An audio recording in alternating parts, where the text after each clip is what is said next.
நல்லா இருக்கலாண்ணே? நல்லா இருக்கா. உங்க பேரு? என்னோட முழு பேர் வந்து எஸ்ஏ அமீர் அம்சா. நீங்க எந்த ஊருண்ணே? நான் இதே ராமநாதபுரம் மாவட்டத்தில் பிறந்தாள். சரிண்ணே. இப்ப நீங்க ஒரு சமூக சேவையில் இருக்கீங்க. ஆமா. இந்த சேவை எத்தனை வருஷமா செய்றீங்க? கிட்டத்தட்ட ஒரு இன்னைக்கு கணக்கு பிரகாரம் பார்த்தீங்கன்னாக்க ஒரு 29 வருஷத்தை தாண்டி போய்க்கிருக்கேன். 29 வருஷம் தாண்டிட்டீங்க. இப்ப சேவை எதனால ஆரம்பிச்சீங்க?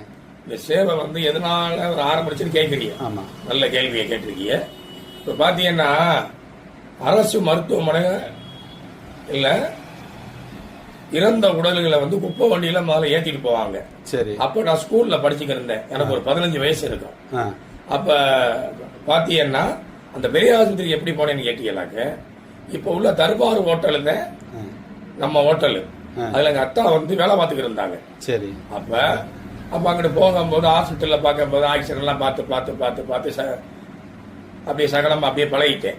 அப்ப குப்போண்டியில ஏத்திட்டு போகும்போது நான் கேட்கிறேன் போய் நின்று.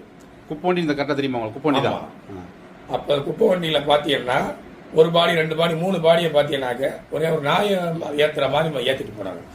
அதே மாதிரி மிருகமா இருந்தாலும் அதை ஒரு மறைமுகமாக ஏத்திட்டு போகணும். போய் கேட்கும்போது சொல்றாங்க நீங்க தேவைன்னா அதை எடுத்து பண்ணுங்கன்னாங்க. சரி, அன்னைக்கு கையில அதை வந்து எடுத்தேன். எங்களோட தகப்பனார் சப்போர்ட்னால. என்னோட தகப்பனார் பேர் வந்து அப்பாஸ் அலி. அவரோட சப்போர்ட்டை வச்சுக்கிட்டு அன்னைக்கு எடுத்து ஒரு 97ல இதை வந்து நான் வந்து ஆரம்பிச்சேன். இன்ன வரைக்கும் இதை விடாம வந்து 3 மாதத்தார் பாடியையும் எங்களோட சொந்த செலவுல நாங்க பண்ணிக்கிருக்கோம். நீங்க தனிநபரா பண்றீங்களா? உங்களோட நண்பர்ல இருக்காங்களா? நான் தனிநபராக பண்றேன். என்னோட நண்பர்கள் கேட்டுக்கிட்டீங்கன்னா ஆட்டோ ஓட்டுற ராஜா, அப்புறம் மைதி ஆட்டோ ஓட்டுற மைதி, அப்புறம் பாசித்துன்னு ஒரு பையன், இன்னொரு சில நண்பர்கள்லாம் நம்மளோட வருவாங்க. இந்த நண்பர்களை வச்சுக்கிட்டு இன்னொன்னு என்னன்னு கேட்டீங்களாக்க இதை வச்சுக்கிட்டு இந்த பயிலில் வச்சு ஒரு பாடி இது பண்ற அடக்கம் பண்றது கொள்றது இதைத்தான் நாங்க பண்ணிக்கிருக்கோம். இந்த இது என்னன்னு கேட்டுக்கிட்டீங்களா அனாதை பாடி என்னன்னு கேட்டா காவல்துறை உதவியோட பண்ணிக்கிறது. அதை நான் பதிவு பண்ணாங்க. சரி சரி. இந்த அனாதை பாடின்னு நம்ம சொல்லக்கூடாது. ஆதரவற்றவர்களை இந்த ஆதரவற்ற இறப்பு உடல் உங்களுக்கு எப்படி தெரியும்? எனக்கு எப்படி தெரியும் கேட்டீங்கன்னாக்க பெரிய ஆஸ்பத்திரியும் சொல்லிடுவாங்க. உங்களுக்கு தகவல் வரும். ஆமா. அதே மாதிரி போலீஸ் நமக்கு சொல்லிடுறான். அவங்களும் சொல்லிடுவாங்க.